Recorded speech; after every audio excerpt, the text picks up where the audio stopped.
ബിഷപ്പുമാർക്കെതിരെ മന്ത്രി സജി ചെറിയാന്റെ പരാമർശത്തിൽ പ്രതിഷേധം ശക്തമാകുന്നു.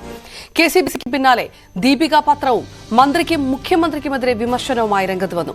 സജി ചെറിയാന്റെ വിടുവായത്തരം തിരുത്താൻ മുഖ്യമന്ത്രി ശ്രമിച്ചില്ല എന്നായിരുന്നു ദീപികയുടെ ഇന്നത്തെ മുഖപ്രസംഗം.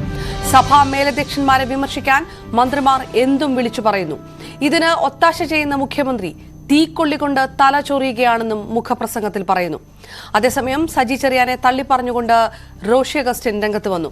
മന്ത്രിയെ തള്ളിപ്പറയാൻ CPM തയ്യാറാകാത്തപ്പോൾ LDFന്റെ ആകെ നിലപാടല്ല മന്ത്രിയുടേതെന്ന് തുറന്നു പറയുകയായിരുന്നു റോഷി അഗസ്റ്റിൻ.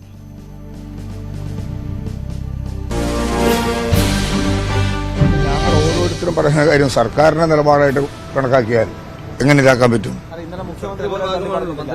ഇല്ല, അതൊന്നും ഇപ്പോൾ ഒരു ചർച്ചാ വേദിയിൽ സജി ചെറിയാനെന്നുള്ളത് മാത്രമല്ല, ആര് പറഞ്ഞാലും അതെല്ലാം നിങ്ങളുടെ സമൂഹത്തിൽ കണ്ടു, ഇതെല്ലാം ചർച്ച ചെയ്യപ്പെട്ടു. അത് വേറെ കാര്യം.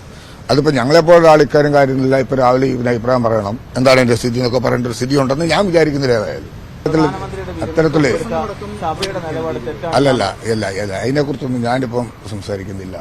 അതൊക്കെ നമ്മുടെ സമൂഹത്തിൽ വരുന്ന ചില വിഷയങ്ങളെ സംബന്ധിച്ചിടത്തോളം അതൊക്കെ ചർച്ച ചെയ്യപ്പെട്ട് കഴിഞ്ഞു. ഞാനും ഇത്തരം കാര്യങ്ങളൊക്കെ വായിച്ചു. അതൊന്നും ഞങ്ങളിൽ നിന്ന് അഭിപ്രായം ചോദിച്ചെടുക്കേണ്ട ഒന്നാണ് എന്ന് വിചാരിക്കേണ്ടതായിട്ടുണ്ടെന്ന് എനിക്ക് തോന്നുന്നില്ല. വിവരങ്ങളുമായി ജി ശ്രീജിത്തും VV അരുൺ ചേരുന്നു. ആദ്യം ശ്രീജിത്തിലേക്ക്. ശ്രീജിത്ത്, മന്ത്രി അബ്ദുറഹ്മാൻ അടക്കമുള്ളവർ സജി ചെറിയാനെ അനുകൂലിച്ചുള്ള ഒരു നിലപാട് ഒക്കെ എടുത്ത ഒരു സാഹചര്യമുണ്ട്. അപ്പോഴും LDFന്റെ കൃത്യമായിട്ടുള്ള നിലപാടല്ല എന്ന് ആ രീതിയിലുള്ള ഒരു പ്രസ്താവനയിലേക്ക് ആരും കടന്നൊരു സാഹചര്യമില്ല. മന്ത്രി റോഷി അഗസ്റ്റിൻ വളരെ കരുതലോടുകൂടി വിഷയത്തിനകത്ത് പ്രതികരിച്ചു എന്നാണോ മനസ്സിലാക്കേണ്ടത്? അത് പൂർണ്ണമായും സജി ചെറിയാനെ തള്ളി പറഞ്ഞിരിക്കുന്നു എന്നാണോ വ്യാഖ്യാനിക്കേണ്ടത്?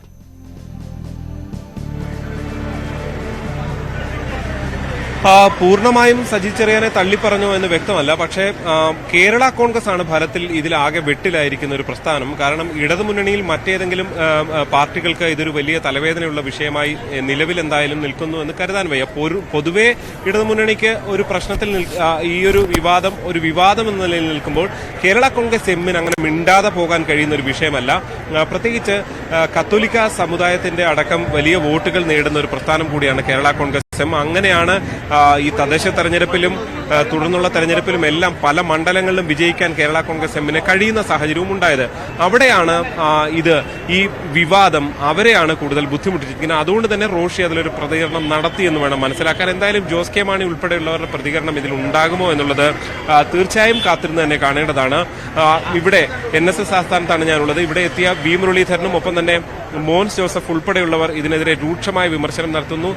കേരള കോൺഗ്രസ് നേതാവ് മോൻസ് പറഞ്ഞത് ഈ പ്രസ്താവന പിൻവലിച്ച് മാപ്പ് പറയാൻ മന്ത്രി സജി ചെറിയാൻ തയ്യാറാകണം. ജോസ് വിഭാഗത്തിന്റെ അടിതെറ്റി അത് പാലായിൽ തന്നെ കണ്ടതാണ്. ആ മുന്നണിക്കുള്ളിൽ നിന്നുകൊണ്ട് തന്നെ അവർ ഇതിനെതിരെ പ്രതികരിക്കണം. ക്രൈസ്തവ മത മേലധ്യക്ഷന്മാർ നാടിന്റെ മതേതരത്വത്തിന് വേണ്ടി വലിയ നിലപാടെടുക്കുന്നവരാണ്. അവരെ അപമാനിക്കുന്നത് ഒരു സാംസ്കാരിക മന്ത്രി തന്നെ ചെയ്യുന്നത് ശരിയല്ല എന്നാണ് അദ്ദേഹം ചൂണ്ടിക്കാണിക്കുന്നത്. അതായത് കോട്ടയത്തിന്റെ പ്രത്യേകിച്ച് മധ്യ തിരുവിതാംകൂർ രാഷ്ട്രീയത്തിൽ വളരെ പ്രധാനപ്പെട്ട ഒരു പ്രസ്താവനയായി ഇത് മാറുന്നുണ്ട് എന്ന കാര്യത്തിൽ യാതൊരു സംശയവുമില്ല. V മുരളീധരനും ഫലത്തിൽ സംസ്കാരമില്ലാത്ത മന്ത്രിയാണ് സജി ചെറിയാൻ എന്ന നിലപാട് വ്യക്തമാക്കുന്നു. മാത്രവുമല്ല, ഇത്തരം നിലപാടുകൾ എടുക്കുന്നവരെയാണ് മന്ത്രിസഭയിൽ സൂക്ഷിക്കുന്നത്.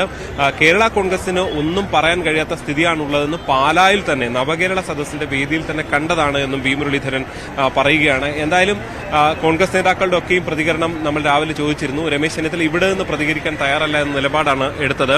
എന്തായാലും ഈ വിഷയം ഈ മധ്യ കേരളത്തിൽ ആളിക്കത്തുന്നു എന്നുള്ളത് വസ്തുത തന്നെയാണ്. എന്തായാലും KB ഗണേഷ് കുമാർ ഉൾപ്പെടെയുള്ളവർ NSS ആസ്ഥാനത്ത് എത്തിയിട്ടുണ്ട്. അദ്ദേഹത്തിന്റെ പ്രതികരണം ഈ വിഷയത്തിൽ ഉണ്ടാകുമോ എന്നുള്ളത് വളരെ പ്രധാനപ്പെട്ടതാണ്.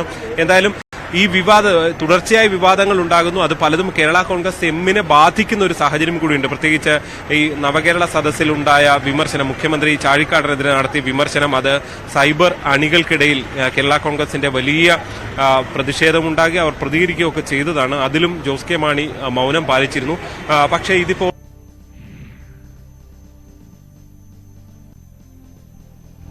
ജി ശ്രീജിത്താണ് വിവരങ്ങൾ നൽകിയത്.